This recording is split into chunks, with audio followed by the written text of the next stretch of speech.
నా పేరు సంజీవ్. నేను ఐటీ సెల్ సంగారెడ్డి నుంచి వచ్చాను.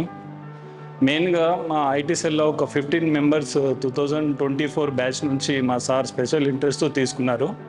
దాంట్లో అందరికీ ఈ ఐటీ సెల్ నుంచి ట్రైనింగ్ ఇక్కడ మెడ్చల్లో ఉంటుందంటే ఫస్ట్ అండ్ ఫార్మోస్ట్ మా బ్యాచ్ వాళ్ళు చాలా హ్యాపీగా ఫీల్ అయ్యారు.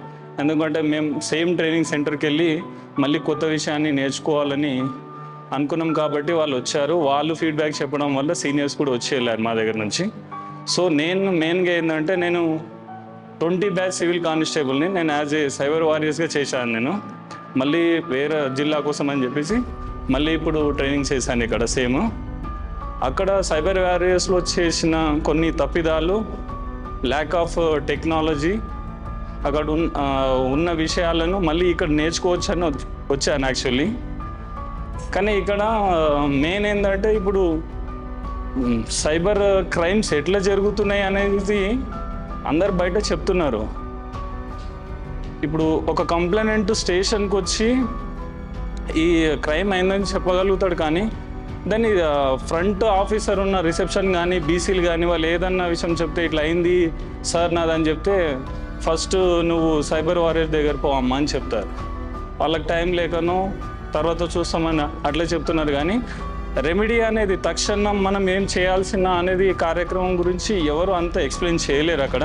సో ఇక్కడ మన అర్జున్ సార్ కొన్ని టాక్టిక్స్ నేర్పించారు. ఆ టాక్టిక్స్ కూడా ఏంటంటే క్రైమ్స్ ఎట్లా జరుగుతున్నాయి అంతవరకే, కానీ దాన్ని తక్షణంగా మనము రెస్పాన్స్ ఎలా అవ్వాలనేది మళ్ళీ కొన్ని విషయాలు. ఇప్పుడు నేను ఈ 8 months నుంచి సిడిఆర్ అనాలిసిస్ చేస్తున్నాను. దాంట్లో కొన్ని ల్యాక్స్ ఉండే, అంటే ఐపీ అడ్రస్ని మనము చాలా త్వరగా ఐపీ అడ్రస్ ఏదైనా ఇప్పుడు mobile switch off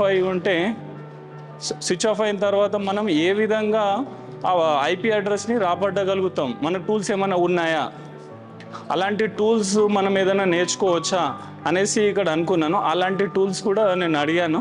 IP logs మనము త్వరగా ఏదన్నా అంటే ఇన్స్టాంటేస్గా వన్ డేలో ఏదన్నా వచ్చే టూల్స్ ఏమన్నా ఉన్నాయా, ప్రైవేట్ టూల్స్ కానీ అలాంటి నేర్చుకోవాలని వచ్చిన సార్. కానీ ఇలాంటి కొన్ని ఇంకా మనకు ఆ సైబర్ వారియర్స్ నుంచి అర్జున్ సార్కి ఇంకా టైం ఇచ్చి ఉంటే చెప్పేవాడేమో అని చెప్పేసి నా opinion sir. Thank you sir.